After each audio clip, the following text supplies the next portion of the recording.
Converter theft has been an issue. Up to this point, it seemed to be limited to individuals and people cutting them off cars. We came into work. We had been broken into over the weekend. It started on a Saturday night around 7 o'clock, all the way through into 4 a.m., 2,300 units. The FBI has accepted the case.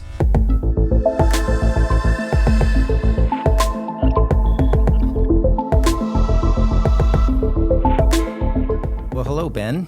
How are you this morning? I'm good, Rich, and you? I'm doing well. So today we have Mr. Ben Davis of Davis Recycling. We appreciate you taking time out of your schedule today. We're here at the 47th Annual IPMI Conference. So I thought we would get you in the podcast, ask a couple questions, and we'll go from there. Welcome to Scottsdale. Yeah, thank you. Thanks for inviting me. The weather's great out here, isn't it? The cool 97, I believe. Yeah, real cool. Well, it could be August. It's just not that way. So we'll start with this year, 2023. As far as recycling volumes goes, what have you been seeing and overcoming with the current situation in the recycling sector? Overcoming in the price fall, you mean? Yeah. Not necessarily, but yeah, but with also with volumes, because let everybody know what volume and or actually what type of material you guys are recycling, because you do a plethora of materials at your company, correct? Yeah, so we originally started in auto catalyst, catalytic converters, and then in 2006 we went into all full recycling, non-ferrous and ferrous metals. So you diversified early. Yes, yeah, so we service all the ferrous and non-ferrous metals, copplers, aluminums, wires, everything. So heavily focused on automotive scrap. You're handling ferrous, Yes. non-ferrous wheels, things like that? Wheels, yeah, iron aluminum radiators, harness wire, and then regular household items. How'd you get into the industry? How'd you get into the business? I actually started here in Arizona in 1998. My wife's grandpa was a peddler, just a collector, and met her at a camp in Louisiana. Went back to Tennessee to visit her, and all he told me is, if it shakes, it's a half. That's all he didn't know. So I worked construction. I learned something today, right? That was when there was a lot of beads, Yeah. right? People don't know the old GM beads. Right. So I worked construction in a place here in Arizona called Basic Drilling. Had a salvage yard next to it. And back then, people threw them away. You had to go cut everything off. So I started doing that one day a week, and by end of 98, I went full-time into that, and then did converters here in Utah, Arizona for a year before I moved back to Tennessee, and then started back there, and then built the converters up, and then just got more into the scrap side of it also. And then it kind of progressed into where we're at our location now. So you mentioned the price fall this year. What did you see happen? Oh, well, we've seen palladium and not so much platinum, but palladium and rhodium. It's taken quite a ride down because economic conditions and different issues, I imagine. Well, in the past, we've seen palladium much lower. Rhodium maybe averaging $3,500 an ounce. We're not even there yet. No, I remember the last time it went to $10,000 and then dropped to $745 an ounce in 45 days. So we're still in a good market. I think so. In reality, we are in a good market. Yeah. It hurts to say that, doesn't it? Yeah. After $30,000 rhodium. Yeah. And of course, the sellers, they're reluctant to accept current pricing. Yeah, we actually, for some reason, seen, even with the prices down, we've seen volumes up in May. That's good. Which my theory is because you had metal prices down and scrap prices down, but volumes were up. So I think more of those cars that were getting put onto the dealers' lots because they barely ran are getting put back into the yards, able to afford those cars again. And so this is the only thing that makes sense in my opinion. Wow. I know that you guys have had a challenge this year. It was kind of a serious issue that occurred at your facility. You want to talk a little bit about that? Yeah, absolutely. Converter theft has been an issue, but up to this point, it had seemed to be limited to individuals and, people cutting them off cars. We came into work about a month and a half ago on a Monday, and the guys thought that another employee had knocked all the boxes down with a forklift. So he came and got my project manager, went out, looked at it, and determined that it was much more than a forklift that hit us. We had been broken into over the weekend. They'd started on a Saturday night around 7 o'clock, went all the way through into 4 a.m., 2,300 units is what they ended up getting out. Significant. Yeah. That's a big number. Yeah, it was a big number. Professionals, they obviously knew what they were doing, knew what they were looking for, they knew how to get past cameras, how to get around motion sensors. So they're come to find out, they have a scout that comes in 2 weeks ahead of time. A woman, she'll come in, she acts like she's lost. She finds her way into your shop, and that way they can see which wall your converters are placed on. They wait about 2 weeks, plan it, and then they come back in and they unbolt your walls. If there's a camera there, they typically know there's no motion cameras outside because Right. birds and animals, so Right. they're not afraid. They unbolt the walls. They come through the walls where they know the boxes are. So you have a steel building? Yeah, it was steel building, so they breached an outer wall and then came onto our docks and then breached the other outer wall that comes into our inner shop. They cut the backs of the boxes out, take the converters out so they don't set off motion sensors inside, and then they just work their way into it. And you never know they're there till they're gone. Wow. Crazy. They brought their own wheelbarrows. Yeah, they brought their own carts, their own wheelbarrows, 4 vans. They had an off-site vehicle. One truck was making trips and dropping off. It was taking them 34 minutes to do round trips. And then come to find out, as we started piecing together, calling other scrap people saying, hey, we were broken into.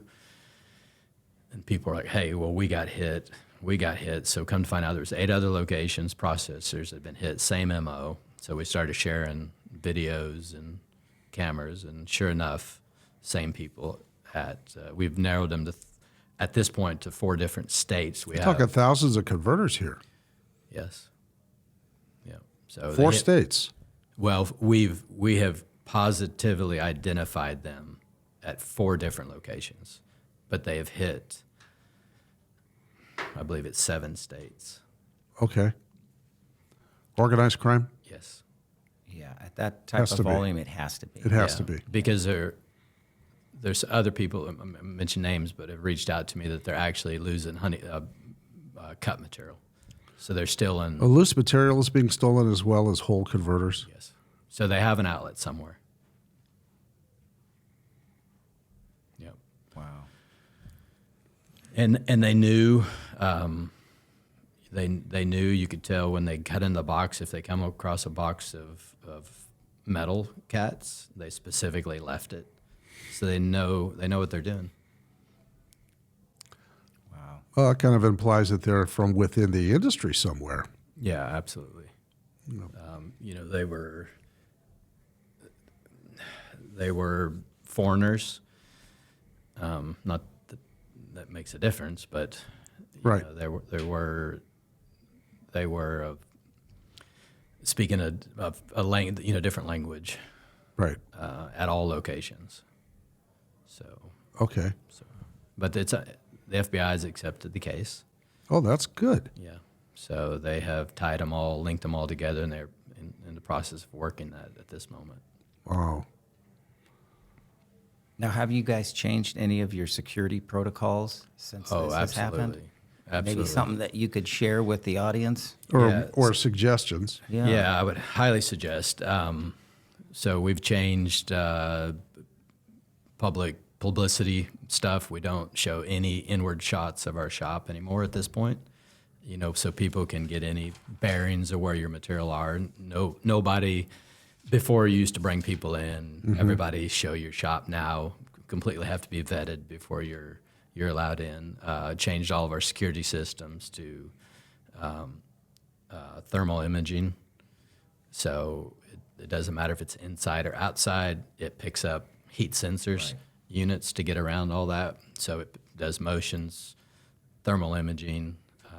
We've added a lot of extra security because everybody that got hit, we have a 10-foot electric fence around our 13 acres, cameras everywhere, and it They were still able to breach, huh? did not phase them. So when I pulled in on a Saturday afternoon to do some paperwork, they were there.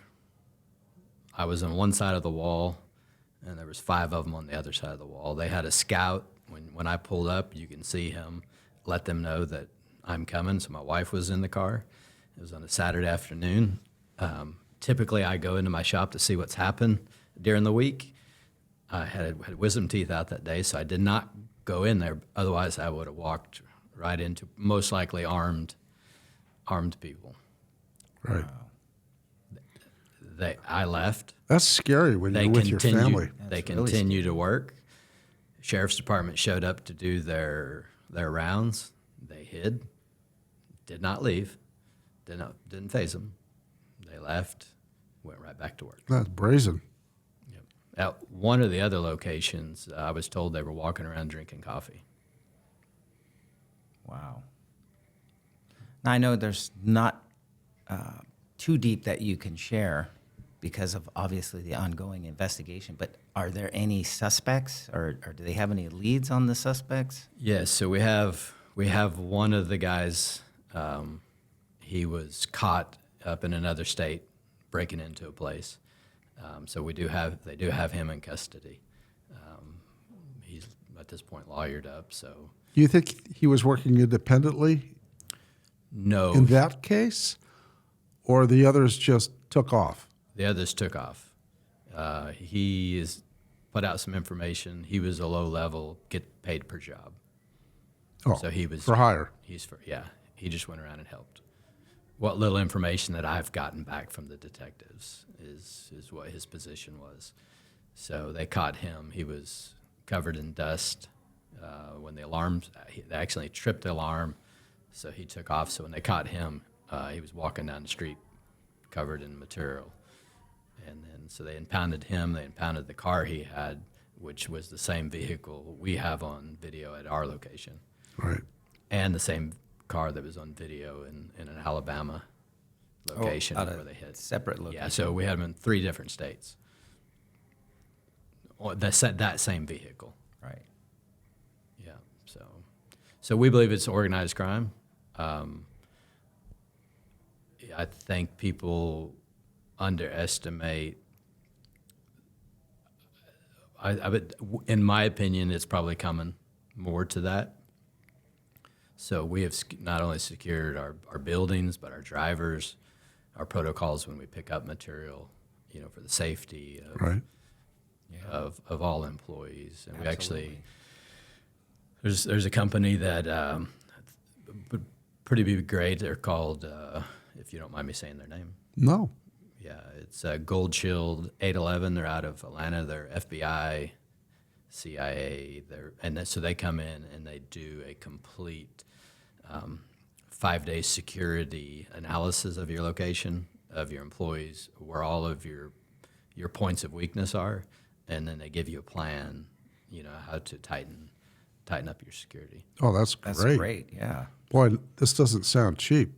No, but it's Neither not. is Neither losing is your 2,500 insurance. units. And Yeah, neither is your insurance going up with that kind of a claim. Yeah, so I would imagine it'll take a while to collect from the insurance company, and then the issues with cash flow associated with inventory that you can't turn. And there's all these security issues that you have to overcome, and then, of course, the shock of it all. It's just a terrible thing to have to go through. The one thing that I've found is, you guys are in the converter business, the lack of communication in this industry. in this industry Right. is why none of those cases had been linked. Because nobody wanted to admit first they had been robbed because it's embarrassing, right? Yeah, Let's all admit to that. yeah, It's embarrassing to tell your customer you were robbed, Yeah. right? Because it looks like you're weak, which you're not. So all of those that went on, nobody had told. And then we started linking together. just local law enforcement. That was it. They was just local law enforcement, which would have never went anywhere. This had to go federal, Yeah, right? Because these people weren't from those states. right. Like, right, they're from another state, so it would stay local. But in my opinion, the industry needs to be more transparent with each other. We're all competitors, Right, right? right. But we still benefit from communication with each other, in my opinion. And I think, Well, I think the organization that we are here supporting, the IPMI, would love to see more of that with our members, being more transparent, working with each other. Yes, we're competitors, but we're in the same industry and we have some of the same challenges. And of course, we're trying to get together on legislative issues to combat, converter theft and that issue. And so, these are all different levels of we need to try to cooperate a little bit together. and I'm seeing a shift to that. Definitely in the last year since the IPMI's PAC group and auto theft, seeing people work more closely together. Right. The lower level, our suppliers are still the old school That's right. mentality. Everybody at this conference is much better and much more willing to be open with each other, right? We're competitors on the street. We're friends here. But I still think we need to maybe have a platform, and I don't even know how it would work, but to let people know of bad players. Like right? You run into a lot of legal issues and stuff like that, but there is people out there that should not be in this industry, in my opinion. Well, I don't know where to go with that. You can edit that out. No. No, we're not going to edit this It's a podcast. But I do want to say that years and years ago, I was an owner in a bullion operation where we were buying and selling, tangible personal assets, gold, silver, coins, jewelry, diamonds, watches, a lot of coin collections, a lot of estate type merchandise, and we had some sales tax issues that were being imposed for bullion sales. So the dealers that were in our competitors that were dealers in that network, we all banded together and we lobbied against imposing state sales taxes. So because to sell silver gold bullion is an alternative investment. Well, you don't charge sales tax on stocks and bonds, so you shouldn't have to charge sales tax for gold and silver investments. So that was legislation that we banded together. But as a result of working together as competitors in that industry, we actually had another issue, and it was theft. It was mostly armed robbery that was plaguing our industry. And you can imagine these coin shops, they buzz you in, they buzz you out, but people still come in brandishing weapons and steal. And so we had established a call network between dealers within say 100-mile radius. When someone was experiencing that issue, that these calls would immediately go out because a lot of the times these thieves would take what they stole and they would go to the next city and sell it to a licensed dealer. Well, I mean, a bunch of $20 Carson City gold pieces that don't come on the market very often all of a sudden show up in one city for sale, but they were just stolen in another city down the street. If the dealer's alerted to it, then law enforcement will react quickly. So, yeah, I understand where you're saying that in this industry, that we, in the catalytic converter industry, we really should try to be a little bit more transparent, I would say, with each other when it comes to business issues. Not necessarily on the competitive landscape, because we're all trying to bring value to the marketplace. We're all trying to create revenue streams for our businesses and families. And so from a competitive nature, I could see that, we're not going to share those practices. But as far as some of the systems and safety protocols are concerned, I think it's really important Yeah, I agree. that we keep each other informed. Absolutely. And that's why we welcome you on the podcast today, because, in my spirit, I was really hurt, to hear what happened to you guys. Yeah. That was It hurt. devastating. I'm going to back up to my comment back there a second ago. What I meant by people that shouldn't be in the industry, that material that was stolen from us went somewhere. It went somewhere. Those are the ones I'm referring You're to. talking about a fencing operation. Those are the guys that I'm referring to. I'm not referring to reputable companies. Or I anything agree. like that. I know. Reputable companies are not going to buy from that network. No, but it went somewhere. Right. And those are the guys that I was, just to clarify, Right. that I meant Right. shouldn't be in this business. Right. And I don't know who they would be, and I know you don't know who they would be. And unfortunately, it's there. I kind of hope that it's being shipped overseas and not happening here in the U.S., that it's being fenced, but you never know. Yeah. But no, I think, Israel's done a good job with the theft website they have. I think the IPMI, as a converter organization, we should have that on our own side. Hey, there was this break-in, there was this robbery. Here's the video footage, and here's how they did it. Be careful. Right. And a site that we could all share that information, Yeah. I think would be very helpful. Oh, we have a meeting with the PACT group tomorrow, right? Yeah. Preventing AutoCat theft. Something you want to bring up in the meeting, or do you think that they'll let you put it on the agenda? I don't know. Yeah, tomorrow it's pretty tight. I think It this is is tight. something that would have to go through, like, the IPMI and stuff. But I think everybody I've talked to is on board with something like that. Just a quick alert that would go out to the Israel is on the scrap members. We need stuff on the precious metal IPMI side. I agree. Especially those who buy from the public. Yes. And if they were aware of this and maybe had a detailed description, Yeah. they would, be aware. Yeah.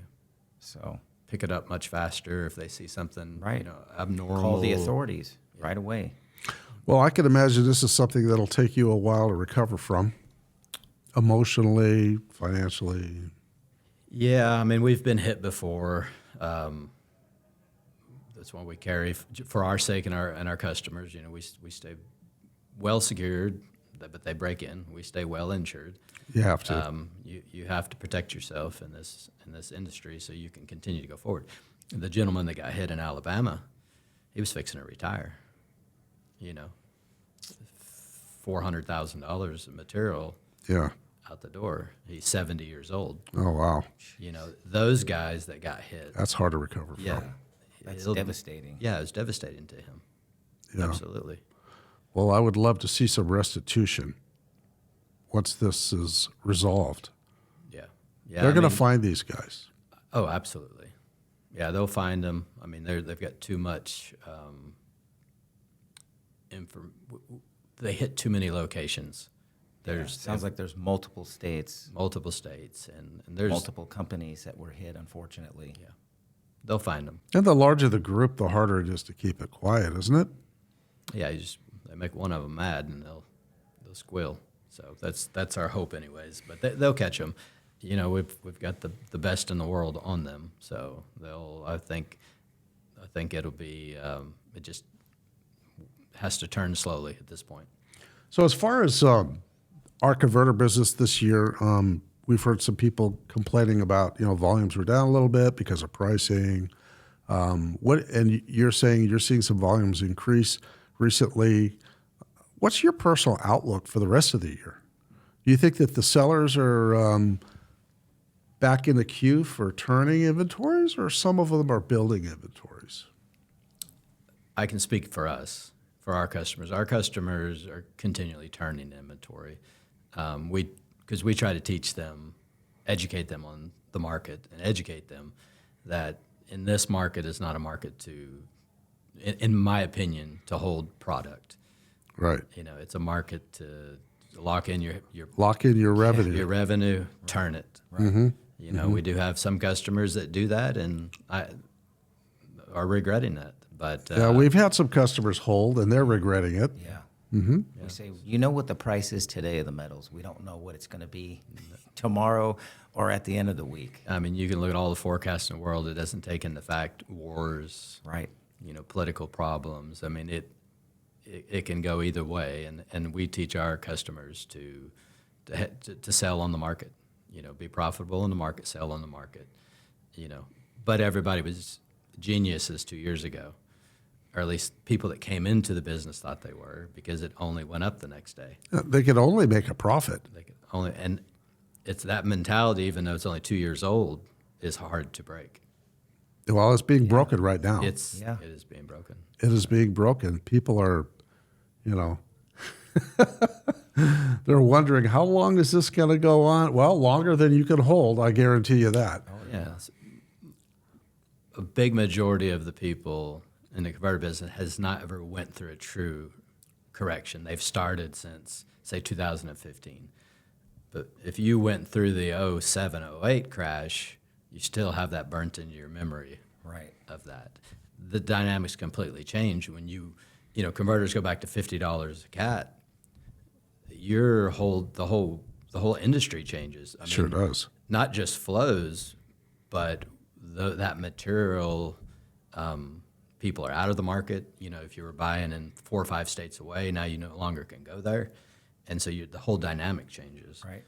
And we've changed our philosophy and our how we build our customer base based off of what we went through back then. And people are going to learn that I mean, we could see that low, you know, I mean, we're already just almost halfway there to back to 2015 numbers. When I first got into this industry, palladium was $75 an ounce, precious metals industry. And I really, it resonated with me. One of the presenters today said that he got into the business right when gold began its 20-year bear market. Now, I remember that 20-year bear market. Of course you do. And I remember feeling that 20-year bear market, right? And so when we saw these prices for rhodium and palladium run up here in the last few years, it was just no way it was going to sustain itself. And it just felt frothy. And we're seeing that pricing is coming down to a more sustainable level, but still with, I mean, right now, palladium in the $1,300, $1,400 range, $850 sounds like it would be a reasonable bottom to me. And maybe 2,500 rhodium would be a reasonable trading bottom, but we'll see. It's all going to be demand driven on the new car sales side, and what the OEMs are going to require and buy, and we don't know that. They don't know that. Yeah, I would agree with that. I think the industry, those that have positioned themselves well and have done a good job investing over the last few years and back in their companies, will survive it like everyone did before. And then you'll have those that won't. That's right. You know, when I started from 2000, I guess 2007, you know, the market, same thing, it only went up gradually. Till 08. Till 08, like, right? So, and then it repeated that cycle again. And once you live through those cycles, then you learn to look at things different. Don't get caught up in the pricing. Just continue with your plans. Right. You know, invest, build your company better. Invest customers, back into your business invest back into your business. versus take it home and spend it. Yep, and back into your customers. And back right? into your customers. Yeah. Educate your customers about what's coming, what can happen. people are much more educated. It's a maturing industry, the converter industry. Yeah. Like, right, it's not what it was before the internet. With data and everybody's mature, and so we not try to just teach them about that, but teach them about market conditions and what to look for. You know, how to be educated if you're looking at terms or anything like that. Understand what you're looking at. Understand what you're looking at. Yeah, that's good. Yeah. Well, that's good. Well, this was really good. I really just want to say thank you for joining us today on this podcast. It is a very important message to get out, and I appreciate your perspective and your wisdom in this area. You bring a lot to the table, and you have a lot of experience. I appreciate it. Thank you guys for inviting me, and look forward to possibly doing it again with you. Yeah, absolutely. Thanks, Ben.